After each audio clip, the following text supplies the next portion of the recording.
Hi, Dr. Q here from Star Nursery. We're back at a garden that we helped put in about 5 weeks ago, and we're here to talk about how it's progressed. So Annie, tell us about how your garden's progressed in the last few weeks. It's really done well.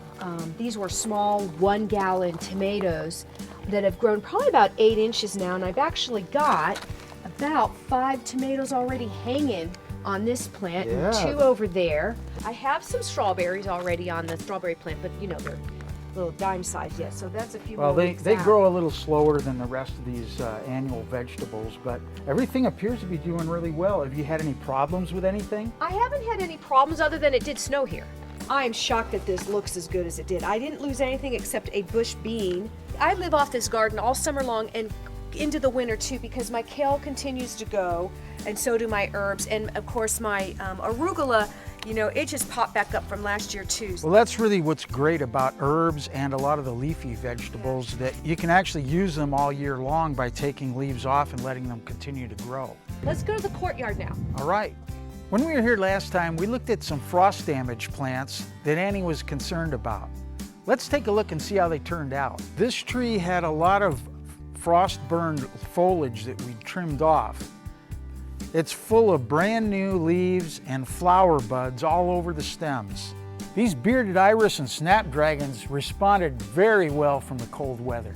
This orange jubilee bells was frozen all the way to the ground, and we cut down all of the dead sticks all the way to the ground, and just in a few short weeks of warm weather, it's already put on a foot of new growth.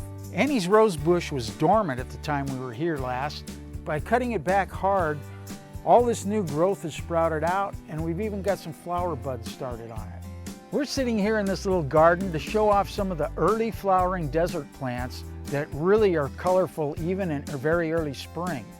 Rosemary is blooming this time of year, started last month, and will continue to bloom through the spring months very well. As well as the cassia. The profuse yellow flowers started in early February and will bloom through May and into the early summer months.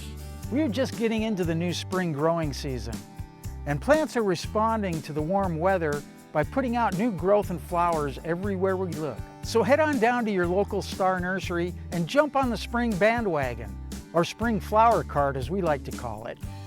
And don't forget, I make house calls. Call 702-771-7827 to make an appointment. I'm Dr. Q, and I'll see you next week.